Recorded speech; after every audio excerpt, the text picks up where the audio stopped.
Rainy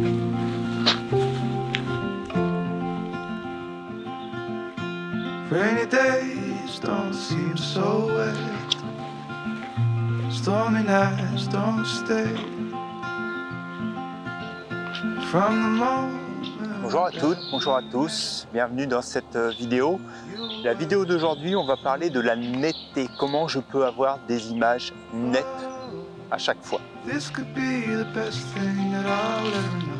Alors forcément, quand on parle de la netteté, la première chose qui vient à l'esprit, finalement, c'est le focus, la mise au point et un petit peu plus loin associé, la profondeur de champ. Donc effectivement, c'est un facteur primordial pour la netteté d'une image. Donc là, derrière moi, donc vous le voyez, j'ai une belle perspective. Et donc justement, le focus, la mise au point, c'est pas toujours aussi évident. Dans un cas comme celui-ci, où est-ce que je vais faire ma mise au point? Donc là, on est typiquement dans la netteté de chercher la bonne distance de mise au point et puis la bonne profondeur de champ. Donc là, on va probablement taper sur du 24 mm. Donc si vous avez déjà suivi certaines vidéos en utilisant donc les principes de l'hyperfocale, je vais faire une mise au point quelque part sur le tiers bas de mon image, et puis je vais prendre un diaphragme qui va être aux alentours de 14-16, et puis là 24 mm. Dans ces conditions là, je vais avoir une photo qui va être nette, une bonne profondeur de champ, et donc une photo qui va être nette de mon premier plan jusqu'à l'infini. On prend l'image, je vous montre.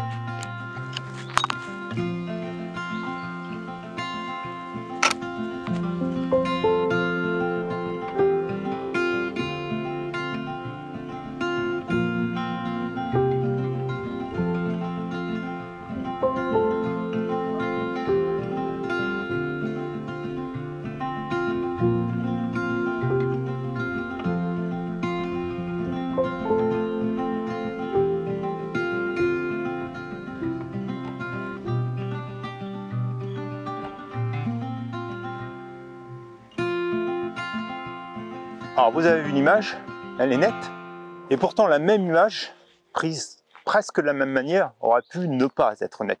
Parce que là, je vous ai parlé de focus, je vous ai parlé de profondeur de champ, mais forcément, il y a un autre paramètre qui va faire que votre image va être nette, c'est la vitesse. Donc vous avez vu l'image que je viens de prendre, je suis monté en sensibilité, donc je suis monté à du 800 ASA, j'avais du 1/60e, j'ai le réducteur de vibration dans mon boîtier, j'ai le réducteur de vibration dans l'objectif, donc je vous conseille, si vous les avez, de toujours les utiliser. Et donc là, au 1/60e, je prends ma photo et je suis net. Si j'étais resté à mon ISO 64 comme j'ai l'habitude de faire, la photo n'aurait pas été bonne. Regardez ce que ça aurait été donné.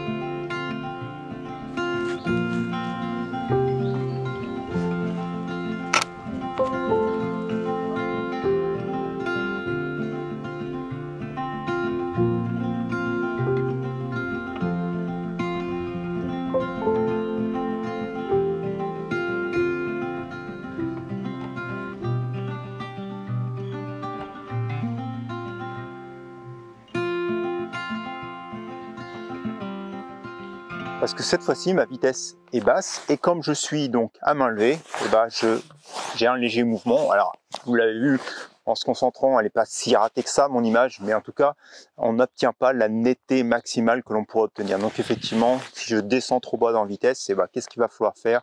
Il va falloir utiliser le trépied pour caler son appareil photo et stabiliser son image. Donc vous l'avez vu sur cet exemple très rapide, la netteté de l'image, ça ne se résume pas à la mise au point et à la profondeur de champ. Il y a beaucoup d'autres paramètres qui vont entrer en jeu. La vitesse étant déjà un de ces premiers paramètres. Donc il n'y a pas vraiment de règles écrites. Ce qu'on lit un peu partout et ce que j'applique personnellement et ce qui marche plutôt bien, c'est qu'à partir du moment que vous montez un objectif sur votre appareil photo, à main levée, vous n'allez pas plus bas en vitesse que le 1 sur votre focale en seconde pour la vitesse. C'est-à-dire, je suis ici au 28 mm, donc en gros on va dire 30 mm, je ne dois pas descendre à main levée en dessous du 1/30 de seconde. Je suis au 70 mm, donc on va dire 60 mm, 1/60 de seconde, et ainsi de suite. Donc vous avez un 300 mm, vous voyez, vous êtes déjà à un 300e de seconde, donc ce qui fait des vitesses relativement rapides. Donc vous comprenez vite que rapidement, avec votre diaphragme et avec votre sensibilité, il va falloir jouer pour pouvoir obtenir cette vitesse du 1/300e, ou sinon, on va se poser sur le pied. Donc votre vitesse et la façon dont vous prenez votre photo, main levée ou trépied, va influencer la netteté de votre image. On continue notre balade et je vais vous montrer d'autres facteurs qui vont influencer la netteté de l'image.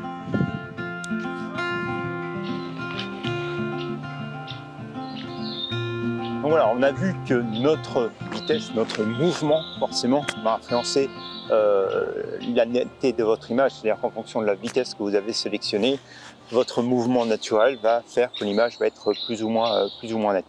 Donc là, on va prendre maintenant cette photo dans l'autre sens. J'étais un petit peu plus loin là-bas tout à l'heure. Et vous voyez, j'ai mis sur mon premier plan ce petit arbuste. Donc cet arbuste-là, si je le prends là, tel qu'il est maintenant, je dirais qu'avec ma vitesse, je crois que je suis sur du 1/60e, j'ai pas de souci, ça va être net. Par contre, si ça s'assombrit, s'il y a du vent qui commence à arriver, bah forcément lui va rentrer en mouvement. Et donc en rentrant en mouvement, eh ben, le mouvement de l'arbre va aussi influencer sur la netteté de l'image. Donc là, de la même manière, il va falloir sélectionner la bonne vitesse pour avoir le bon effet. Alors ce que je souhaite, c'est plutôt qu'il soit net, quand je le mets au premier plan. Bon, il y a des fois, l'effet du mouvement, ça peut donner un effet artistique, justement donner cette impression de vent. Là, ce qu'on va chercher, c'est effectivement à le faire net. Alors là, le vent est tombé, le soleil se relève un peu. Ah oui, il commence à bouger. En tout cas, on va prendre la photo ici. Donc avec l'appareil qui est en train de filmer là actuellement, je vais prendre la photo. Et puis donc on va regarder à peu près à quelle vitesse on est net.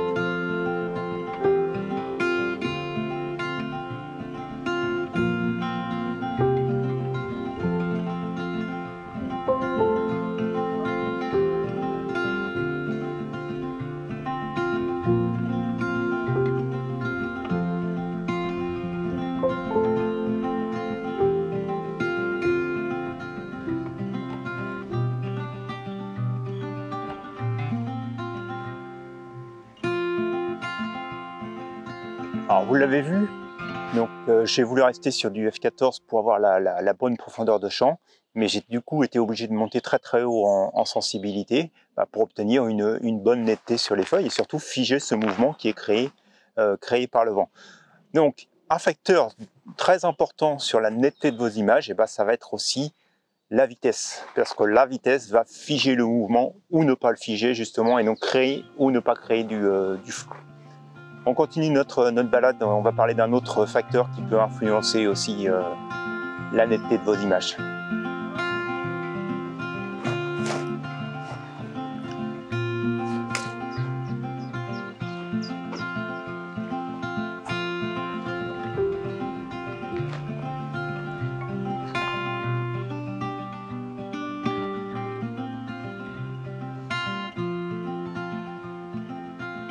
Alors voilà, je ne sais pas si vous le voyez bien derrière moi. Donc il y a un petit boulot là qui s'est croché sur les pierres du pont. Donc ça va être l'objet de ma photo suivante. Donc là on est sur un tout autre sujet, comme vous voyez. Donc si je le prenais dans son ensemble, comme il est un peu filmé là actuellement, il va se perdre. Je vais donc sortir maintenant le 70-200 mm que je vais monter sur mon appareil. Et donc je vais zoomer. Donc un autre facteur, on va le voir, qui est important, c'est que vous comprenez bien que bon, il y a un peu de vent, il va falloir que j'aille chercher des vitesses relativement élevées puisque les feuilles sont en train de bouger. Je vais être au 70-200 mm. Donc très clairement, si j'étais au 200 mm, vous vous rappelez, 1/200e, j'ai pas forcément besoin d'aller chercher une profondeur de champ très importante, ce sera probablement du f8, mais malgré tout, je risque de rencontrer des problèmes de vitesse, donc je vais devoir me stabiliser sur un pied. Mais je veux aussi avoir un objectif qui va être un petit peu plus volumineux. Donc le pied va aussi influencer sur la netteté de votre image. Je me mets en place et puis je vais vous expliquer pourquoi. Alors voilà, comme je vous disais, donc on va vouloir photographier cet arbre. Je ne suis pas sûr d'atteindre les bonnes vitesses. Donc je me mets sur un pied. Donc ce qu'il faut, c'est déjà s'assurer que votre pied est bien posé de manière stable, mais aussi que votre pied est stable et costaud.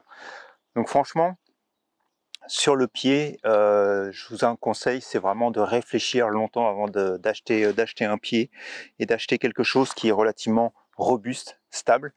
J'ai ce petit pied là que j'utilise beaucoup donc pour la vidéo. Vous l'avez vu, je crois il y a, je sais plus maintenant, 3 ou 4 semaines, quand on était dans les champs de colza, je l'ai utilisé justement avec cet objectif là pour prendre des photos, et vous avez bien vu que comme j'étais positionné, ça bougeait un peu sur l'appareil photo parce que le pied est pas stable. Donc franchement, d'avoir un pied robuste, stable et puis bien positionné dans le sol, ça c'est hyper important.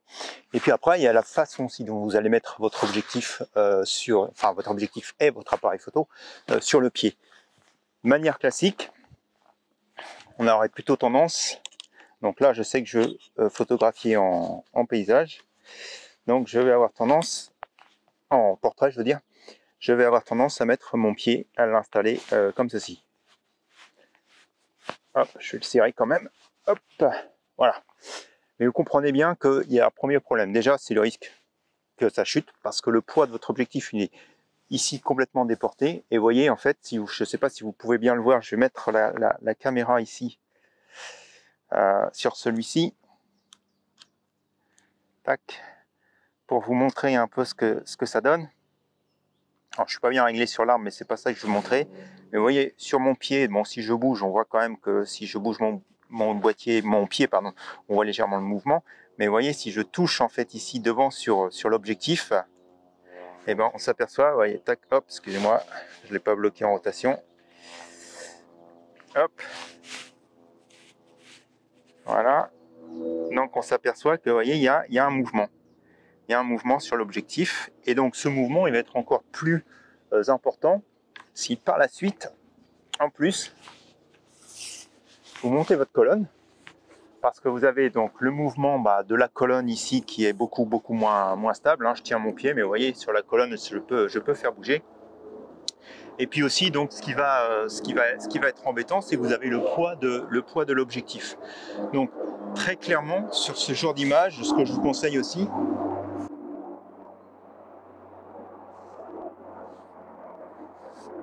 donc si c'est pas les avions, c'est les hélicoptères. Donc ouais, ce que je vous disais, c'est ce que je vous conseille, c'est toujours de prendre vos photos dans ce cas-là avec la colonne le plus bas possible, c'est-à-dire vraiment sur son socle. Et puis l'appareil photo et l'objectif, on va pas du tout le monter comme il est monté là actuellement, mais on va le monter avec le pied sur l'objectif, enfin le socle sur l'objectif.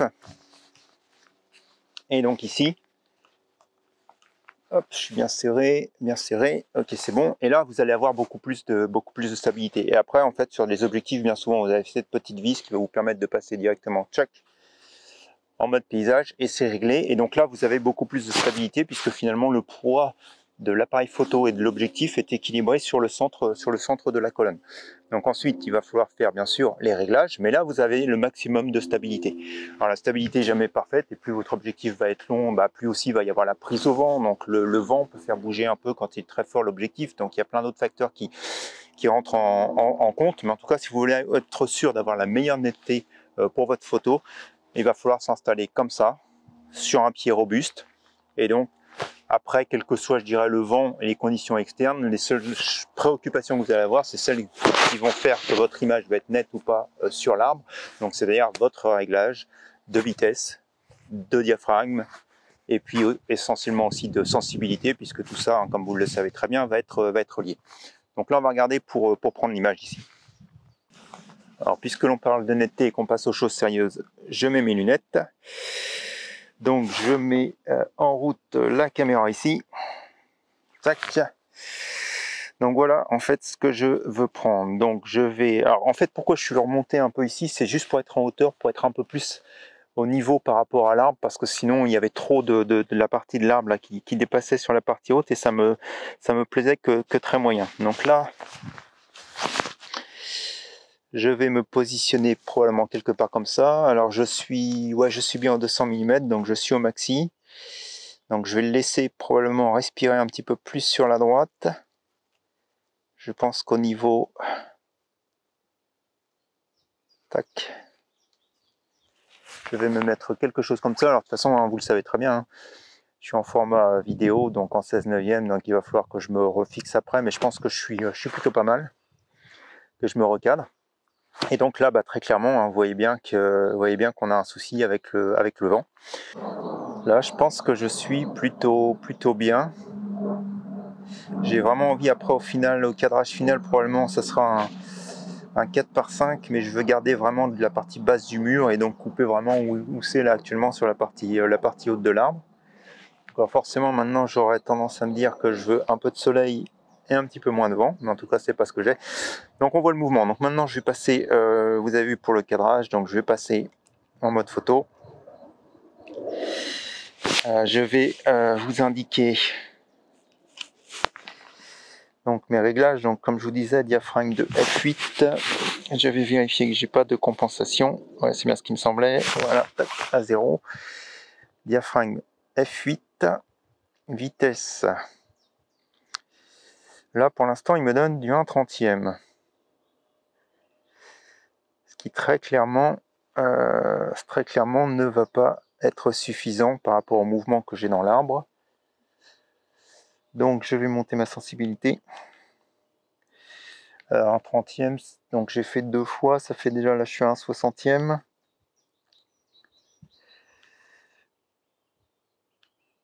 Hop, donc je me mets à ISO 200, ce qui devrait normalement me donner une vitesse du 1/120. 125 ou 100. Allez, 125, ça paraît bien, c'est pas surexposé. J'ai un bilhistogramme, donc là je suis à 1/100, f8, ISO 200. Donc je vais déjà prendre la première photo là maintenant. En plus il n'y a pas de vent, donc c'est bien.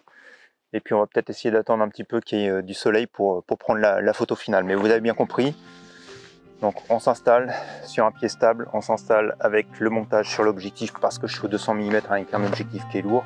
Et puis encore une fois, on regarde sa vitesse pour avoir une bonne netteté sur l'image. On regarde l'image finale ensemble.